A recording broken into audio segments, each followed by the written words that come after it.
Hello guys, my name is Elisa Isabel. I'm the representative of my group.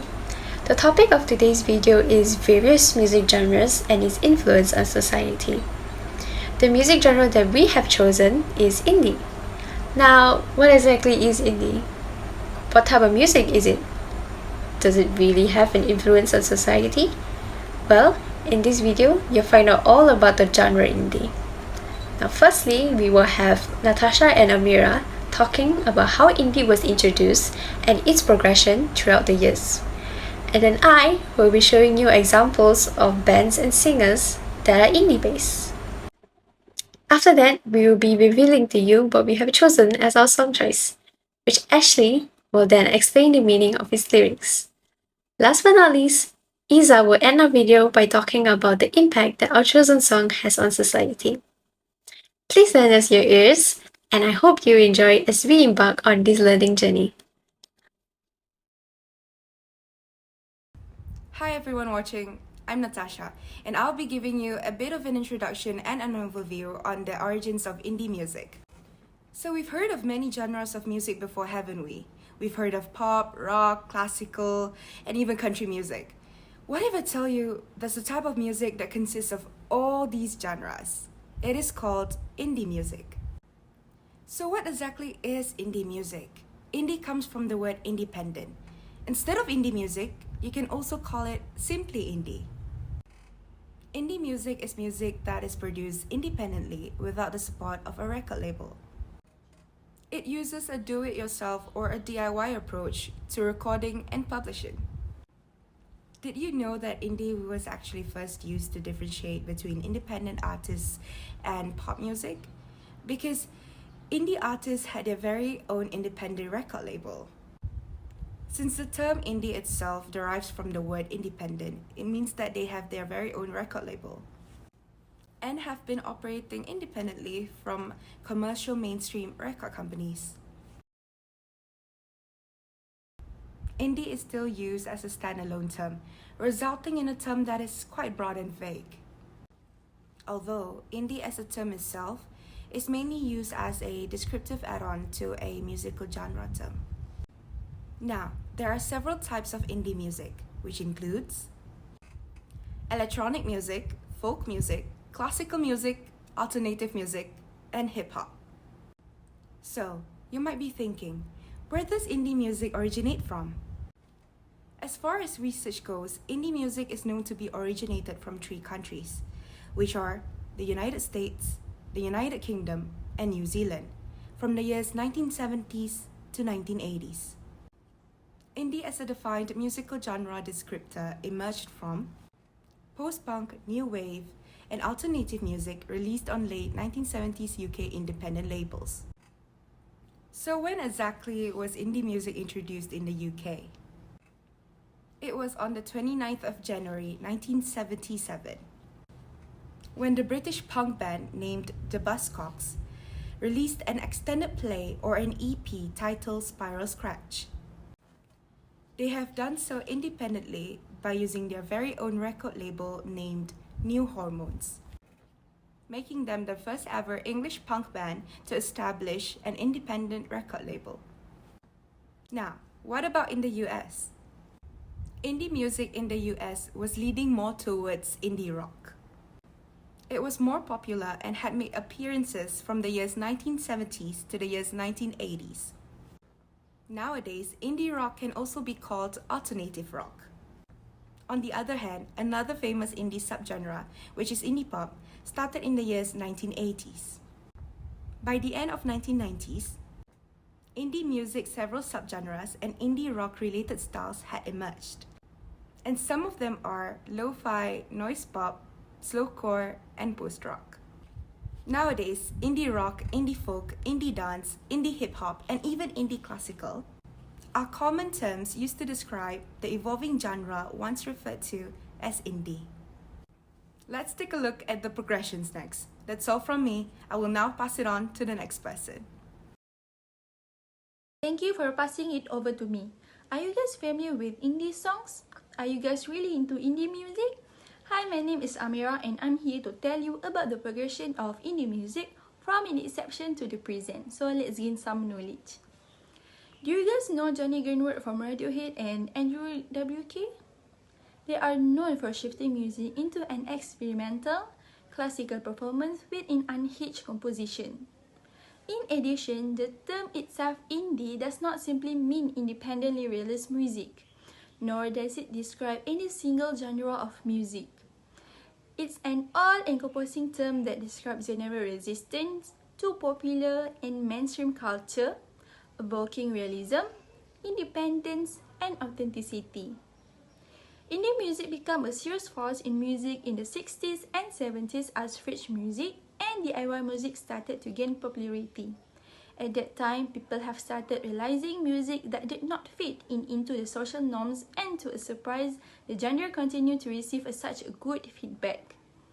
Indie music is still most relevant when performed to festival crowd. However, you would still be able to hear its genre basking beside the road or hidden in a local pub.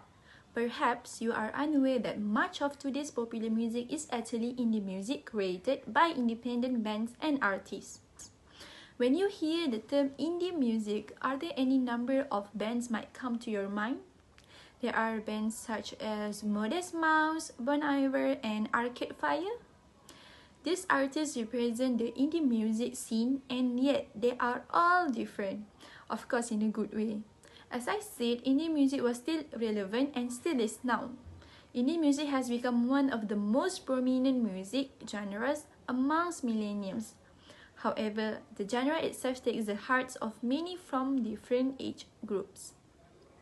It has taken over the music scene with indie artists and groups such as Tame Impala, Lana Del Rey, Clairo, Arctic Monkeys, and many other rising in popularity. But the really interesting thing about indie music is, especially that in the age of the internet, is that it has opened the door for a lot of people to discover entire genres that they were completely unaware of before. Want to know more about indie music? I will leave some space for Alisa to give you more information about indie music. That's all from me. Thanks for your attention. Hi guys, it's Elisa again, and right now I'll be diving into the examples of bands and singers that are indie. Now, first and foremost, one of my personal favorites is The Neighborhood, that American band that was formed in 2011. They have recently become more popular due to the platform TikTok, so if you have TikTok, you may have heard some of their songs. The band became well known when one of their singles called Sweater Weather topped Billboard charts and solidified the group's buzzworthy status. Up next is Lana Del Rey, otherwise known as Elizabeth Woolridge Grant. She is an American singer-songwriter who is generally regarded as an alternative pop singer. Personally, I would say that I'm not a fan of Lana Del Rey, but I've heard a few of her songs, and honestly, I would describe her voice to be ethereal.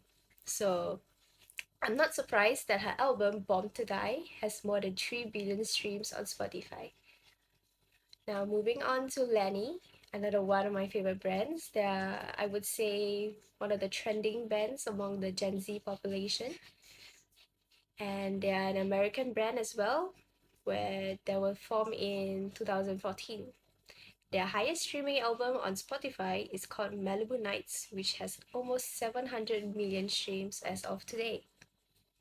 And last but not least, I think most of you guys, if not everyone, knows this brand, Coldplay. They are a British band that was formed in 1996. The band has been named the most streamed album by Spotify with more than 15 billion streams. And honestly, I did not know about this, but an interesting fact about them is that they have had multiple name changes. So initially, they were known as Pectorals in 1996, and then they changed to Big Fat Noises in 1997, and then Starfish in 1998. But then only weeks later, they finally decided on Coldplay and have stuck with it since. And that's all for the examples, and after this we're going to be showing you what we have chosen as our song choice. Hi guys, it's Ashley here. The message of the lyric is when we were young, we were being so cheerful and positive towards the world. But as we grew older, We felt despair and started to lose our hope. Hence, we tend to run away from the realistic world and living in our own sweet and peaceful world.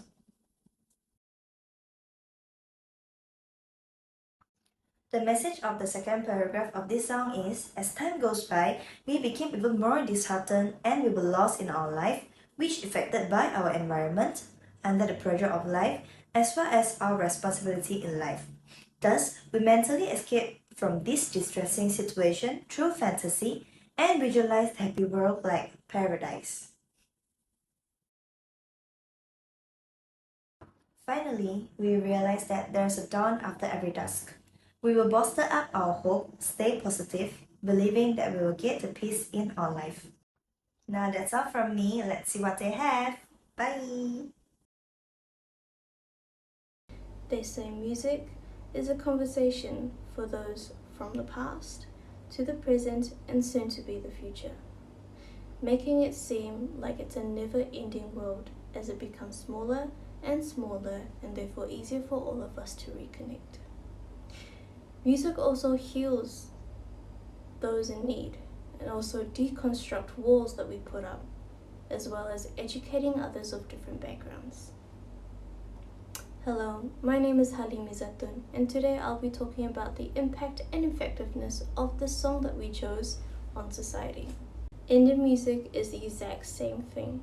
A cultivated fan base without any sort of financial obligation to a larger organization. They are independent and they have their own freedom to their own song and music. And their music seems a bit more personal to them than other genres. The song Paradise tells that everyone has their own perspective on their life choices and it can end up good or bad depending on how the person sees it. Number 1. Positive reviews from the music critics as they describe the track to be another slice of hug-warm ecstasy. The composition of the rattling synthesizers and bass-heavy beats with other types of instruments and rhythm styles are not known to have worked together, especially with Chris Martin's voice. However, it did work together, and they are considered lucky because there are many of bands who've tried out the same thing and become so adventurous, but it did not turn out that well. Point 2. Found to have a depressing, serious, lost, gloomy tone while having an optimistic ending. This song was used in the 2012 Paralympic Games as the closing ceremony anthem. And this insinuates that all difficulties will pass and that situations will soon get better. You as an athlete competing against other countries, and even if you lose, it's okay because you did your very best and that things are going to be better. Point 3. Coldplay's songs are known to have given listeners a different perspective at looking things. They redirect listeners on view of lost and love and understanding, as well as unraveling hidden feelings and emotions, feeling spellbounded and developing deep connection with the lyrics and the main singer's voice. Based on the online forum called Quora.com, people have raised this question on how Coldplay affected them and how they went through so much loss or pain, and it gives people a different feeling and different perspective of how they should look at their problems or situations. In some cases, it really helped people throughout their depression or mental state. Sometimes it's as easy as putting on some headphones and watching the rain patter down the screen, thinking that you can control whatever you want to control and how you want to feel as well. However, there are some people who can't express that, and it's maybe due to those social norms where you're not allowed to do this or act like this. Coldplay music allows them to express what they've hidden inside and unravel from the inside, saying that it's okay to feel this way. To unleash and unravel those hidden feelings give you different perspective of looking at things, and therefore in the long run adds to your maturity.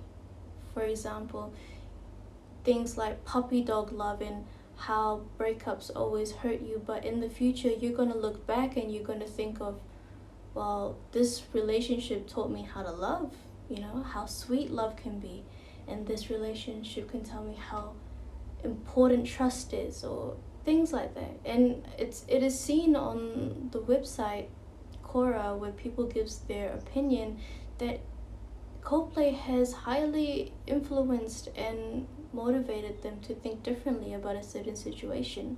And it's all in our head to think if it's good and bad. If you see a positive part about it, why not focus on the positive than the negative?